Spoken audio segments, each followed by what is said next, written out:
India के soft drink market की बात करें तो दिमाग में बस दो ही नाम आते हैं, कोका कोला और पेप्सिको। सालों से इन दो बड़ी कंपनियों का ऐसा दबदबा रहा है कि इन्होंने या तो नए ब्रांड्स को खरीद लिया या फिर उन्हें मुकाबले से ही बाहर कर दिया। लेकिन इसी मार्केट में एक देसी ब्रांड ने एंट्री ली और पूरी इंडस्ट्री को सच में हिला के रख दिया। अब सवाल ये उठता है कि सिर्फ 10 रुपए की एक बॉटल बेचकर कोई कंपनी 800 करोड़ रुपए की कैसे बन सकती है, वो भी एक ऐसी इंडस्ट्री में जहां सरकार ही लगभग 40% टैक्स ले जाती है। मतलब प्रॉफिट बनाना लगभग नामुमकिन सा लगता है। जरा इस नंबर को देखिए, 50 लाख। ये ब्रांड आज हर दिन 50 लाख से ज्यादा बोतलें बना रहा है और 5 लाख से ज्यादा दुकानों तक पहुंच चुका है। मतलब ये कोई छोटी मोटी बात नहीं है, ये एक जबरदस्त कामयाबी है। और ये सब हुआ एक ऐसे मार्केट में जहां कोक और पेप्सी जैसी बड़ी कंपनियां किसी को टिकने ही नहीं देती। जब भी कोई देसी ड्रिंक जैसे थम्स अप या लिम्का पॉपुलर हुआ तो उसे या तो खरीद लिया गया या फिर खत्म कर दिया गया। तो सवाल है, लाहौरी जीरा ऐसा क्या अलग कर गया? तो चलिए इनकी कामयाबी का पहला राज जानते हैं। ये राज छिपा था मार्केट की एक ऐसी जरूरत को पहचानने में जिसे बड़ी बड़ी कंपनियां देख ही नहीं पा रही थीं। जरा सोचिए, एक तरफ तो ये विदेशी ब्रांड्स थे जो कोला, ऑरेंज और लेमन जैसे फ्लेवर्स पर ही अटके हुए थे, और दूसरी तरफ था असली भारत, जहां जलजीरा, शिकंजी और आम पन्ना जैसे स्वाद लोगों की रग रग में बसे थे। देखिए, भारत में हर 100 किलोमीटर पर सब कुछ बदल जाता है, पर एक चीज नहीं बदलती, और वो है चटपटा स्वाद। और कमाल की बात यह है कि इस चटपटे स्वाद की प्यास कोई भी बड़ी कंपनी बुझा ही नहीं रही थी। और बस इसी गैप को भरने के लिए जन्म हुआ लाहौरी जीरा का।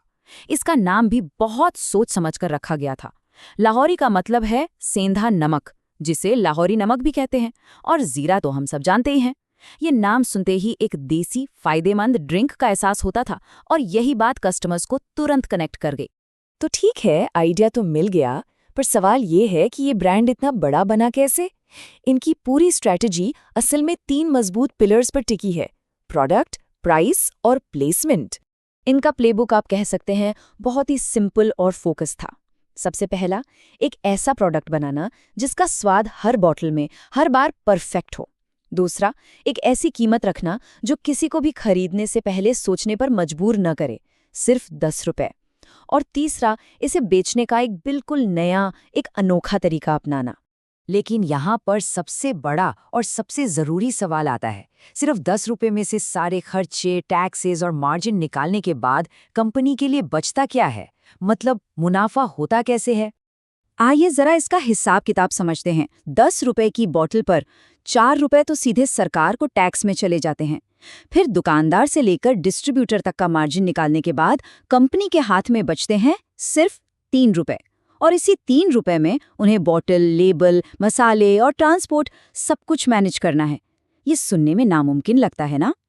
तो फिर सवाल वही है, इतने कम पैसों में 15% का प्रॉफिट मार्जिन, ये कैसे मुमकिन हुआ? उन्होंने कुछ बहुत ही स्मार्ट कदम उठाए। अपना प्रोडक्शन खुद किया, जिससे लागत पर पूरा कंट्रोल रहा।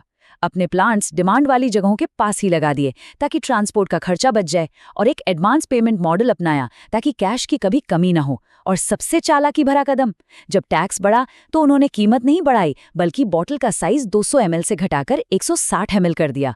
मतलब कमाल का दिमाग लगाया।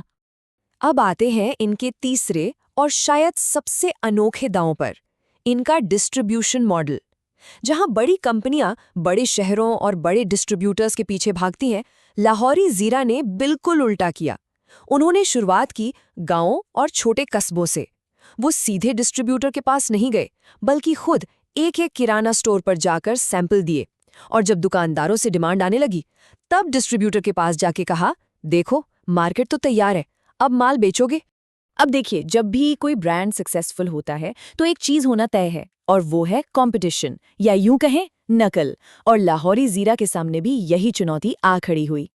और ये नंबर आपको चौंका देगा, 70 से भी ज्यादा। जी हाँ, लाहौरी जीरा की सफलता देखकर मार्केट में 70 से ज्यादा कॉपी कैट ब्रांड्स आ गए।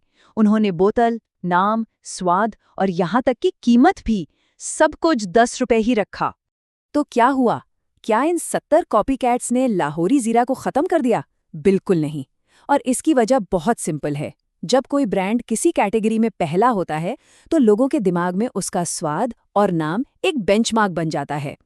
फिर कोई भी दूसरा स्वाद उन्हें असली नहीं लगता।